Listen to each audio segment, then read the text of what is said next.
Christmas আর 2-3 দিনই বাকি আছে আর আমার আজকের এই ক্রিসমাস স্পেশাল ফ্রুট প্লাম কেকের রেসিপিও চলে এলো। তো খুবই সহজভাবে একদম পারফেক্ট মেজারমেন্ট দিয়ে আজকের এই প্লাম কেকের রেসিপিটা আপনাদের সাথে শেয়ার করব। আশা করছি ভালো লাগবে। সমস্ত টিপস অ্যান্ড ট্রিক্সের সাথে থাকছে আজকের এই পুরো ভিডিওটা দেখতে পুরো ভুলবে না। আর সমস্ত কিছু আমি ডিটেলসে বলবো, সমস্ত কিছু আপনারা ভালো করে দেখবেন, তাতে আপনাদের এই কেকটা কিন্তু একদম পারফেক্ট হবে। কোনো রকম অ্যালকোহল, কোনো রকম সোকিং ছাড়াই আজকের এই কেকটা রেডি করব। তো প্রথমতই অনেকগুলো ড্রাই ফ্রুটস নিয়ে নিয়েছি। আমি সবকটা ড্রাই ফ্রুটসই এখানে একটু ছোট ছোট করে কেটে নিচ্ছি। এখানে মোরব্বা আছে, কিশমিশ আছে, কালো কিশমিশ, কাজু, আমন্ডস নিয়েছি, একটু চেরি আছে আর টুটি ফ্রুটি নিয়ে নিয়েছি। আপনাদের বাড়িতে যা যা ড্রাই ফ্রুটস থাকবে সেই দিয়েই কেকটা রেডি করতে পারেন। কোনো রকম অসুবিধে নেই যে এটা নেই এটা নেই, যে কোনো ড্রাই ফ্রুটস হলেই চলবে। তো শুধু মেজারমেন্টটা খেয়াল রাখতে হবে, সবকটা ড্রাই ফ্রুটস 1 কাপের মতো হতে হবে। তো আমার একটু সামান্য কম ছিল আর আমি এখানে একটু চার মগজও দিয়ে দিলাম, যেটা এই কেকের মধ্যে খেতে ভালো লাগে। সমস্ত কিছু মিক্স করে নিয়ে 1 কাপ করে নিলাম। ফার্স্ট অফ অল সমস্ত প্রিপারেশন করে নেব, আর কিছু রেখেছি ওপরে কেকটা ডেকোরেশনের জন্য।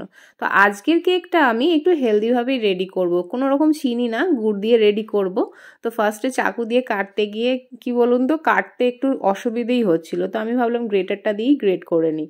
তো এটা গ্রেটার দিয়ে বেশ সহজে গ্রেট হয়ে যাচ্ছে। আর গুড়টাও আমি কিন্তু মেজার করেই নেব। তো এখানে গুড়টা আমি 1/2 কাপ নিচ্ছি। তো এখানে খেজুরের গুড়টাই নিয়েছি। তো এখানে গুড়টাকে আমি 1/2 কাপ নিয়ে নিয়েছি। আর এই গুড় দিয়েও কেকটা কিন্তু খেতে ভীষণ ভালো লাগে। তো আজকে খুবই হেলদিভাবে কেকটা রেডি করব। আর এখানে কমলা লেবু থেকে কিছুটা অরেঞ্জ জুস বার করে নিয়েছি। আমি না এখানে সমস্ত প্রিপারেশনগুলো আগে ফার্স্টে করে নিচ্ছি, কারণ কি বলুন তো, প্রথমত প্রিপারেশনগুলো করা থাকলে চটজলদি কাজটা হয়ে যায়, হাতের নাগালের মধ্যে সবকিছু থাকে আর কেকটা চটজলদি তৈরিও হয়ে যায়। প্রথমত আমাকে গুড়টাকে মেল্ট করতে হবে। তো গ্যাসটা জেলে গুড়টাকে দিয়ে তার মধ্যে 2 টেবিল স্পুন এখানে জল দিয়েছি। গুড়টা একটু হালকা মেল্ট হয়ে এলে ওর মধ্যে অ্যাড করে দিচ্ছি যে ড্রাই ফ্রুটসগুলো আমরা 1 কাপ কেটে রেখেছিলাম, সেই ড্রাই ফ্রুটসগুলো দিয়ে খুব ভালো করে মিক্স করে একটু লো ফ্লেমে এটাকে রান্না করে নিচ্ছি 1 থেকে 1.5 মিনিটের মতো। খুব বেশি এখানে কিছুই করার দরকার নেই।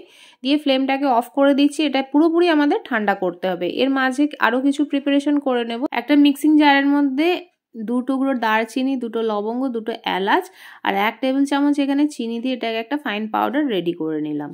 আর এদিকে আমাদের যে মিশ্রণটা সেটা পুরোপুরি ঠান্ডা হয়ে গেছে। তারপরে এর মধ্যে 1/2 কাপ এখানে অরেঞ্জ জুসটা যেটা বার করেছিলাম সেটা মেশার করে 1/2 কাপ এর মধ্যে দিয়ে দিলাম।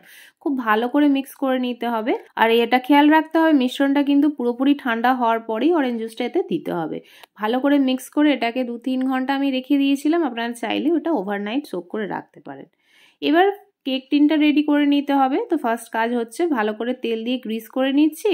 আর আমি এরকম সাধারণত অ্যালুমিনিয়াম বাটিটাতেই কেকটা রেডি করি। আপনাদের কাছে কেক টিন থাকলে আপনারা সেটাতে করবেন। আর এখানে একটা বাটার পেপার দিয়ে ভালো করে নিচেটাও দিয়ে দিচ্ছি, সাইডগুলো একটু দিয়ে দিচ্ছি। আপনারা চাইলে শুকনো ময়দা হালকা ডাস্ট করে নিতে পারেন, সেটাতেও কিন্তু কেকটা খুব ইজিলি বেরিয়ে আসে। তো কেক টিনও রেডি হয়ে গেছে। কি বলুন তো বন্ধুরা, বছরের অন্যান্য টাইমের থেকে এই ক্রিসমাস বা নিউ ইয়ার এলে কেক ফেক তৈরি করতে কিন্তু ভীষণ ভালো লাগে। অন্য সময় অত শত ভালো লাগে না।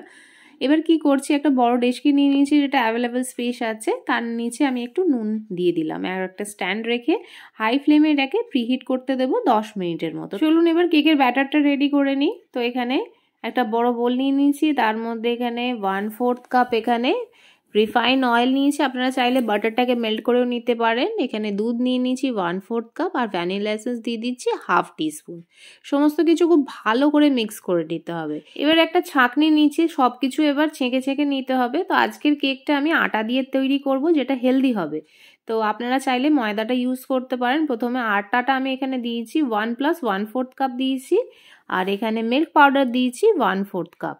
আর যে মশলাটা আগে থেকে রেডি করে রেখেছিলাম, গ্রাইন্ড করে রেখেছিলাম, সেটা দিয়ে খুব ভালো করে আমাদের চেলে নিতে হবে। এবার আর কি সব কিছু মিক্স করতে হবে। এখানে পুরোপুরি মিক্স হচ্ছে না, তাই সোক ড্রাই ফ্রুটসটা এর মধ্যে দিয়ে দিচ্ছি।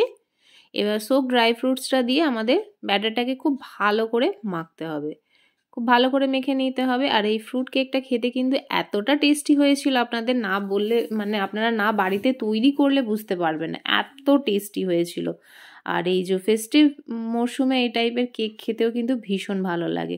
খুব ভালো করে মিক্স করে নিয়েছি। মিক্স করার পরে আমি এখানে বেকিং পাউডার দিয়ে দিচ্ছি 1 টিস্পুন, বেকিং সোডা 1/4 টিস্পুন, আর এটাকে অ্যাক্টিভেট করার জন্য 1 টিস্পুন ভিনেগার দিয়ে এখানে মিক্স করছি। একই ডিরেকশনে মিক্স করতে হবে। অন্যান্য কেকের ব্যাটার যেমন একটা রিবন রাইট কনসিস্টেন্সি থাকে, আর যেহেতু এর মধ্যে অনেকগুলো ড্রাই ফ্রুটস পড়েছে তো কনসিস্টেন্সিটা এইভাবেই রাখতে হবে।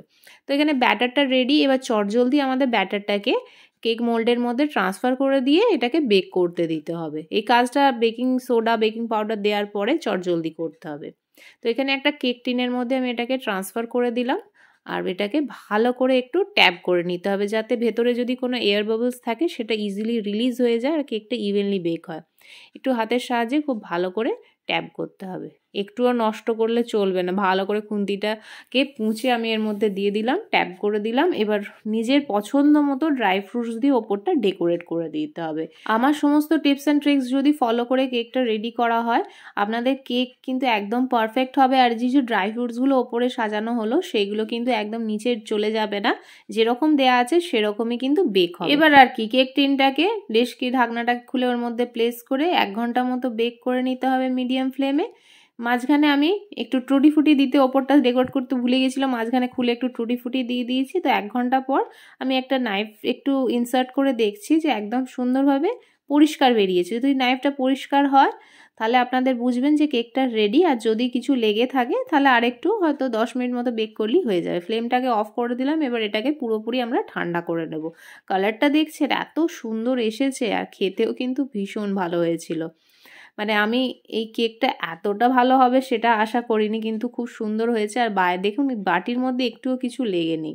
বাটার পেপারটা কিন্তু খুব ইজিলি বেরিয়ে আসছে। আপনারা অবশ্যই বাড়িতে এইভাবে ট্রাই করবেন। অনেক সময় ড্রাই ফ্রুটসগুলো নিচে চলে যায়, পরে আবার ড্রাই ফ্রুটসগুলো দিতে হয়। তো যদি কেকের ব্যাটারটা এইভাবে রেডি করেন তো ড্রাই ফ্রুটসগুলো ওপরে যেভাবে ডেকোরেট করছেন সেইভাবেই থাকবে। তো চলুন এবার একটু কেটে দেখিয়ে দিই কীরকম ভেতরের টেক্সচারটা এসেছে। তো আমি এখানে কেকটা কেটে নিচ্ছি। আমার তো কেকটা দেখেই এত মানে ভালো লাগছে কি বলবো। তো দেখুন এত সুন্দর সফট এবং হয়েছে, আর ভেতরে ইভেনলি কিন্তু পুরোপুরি বেক হয়েছে সমস্ত ড্রাই ফ্রুটস দিয়ে। আজকের এই কেকটা কিন্তু ভীষণ ভালো হয়েছে। আপনারা অবশ্যই বাড়িতে তৈরি করবেন, আর যদি আমার মতো করে তৈরি করেন অবশ্যই কমেন্টে জানাতে ভুলবেন না কেমন লাগলো। তো আজকের মতো এইটুকুই, দেখা হবে নতুন আর একটা রেসিপি ভিডিওর সাথে। বাবা এন্ড টাটা, ভালো থাকবে।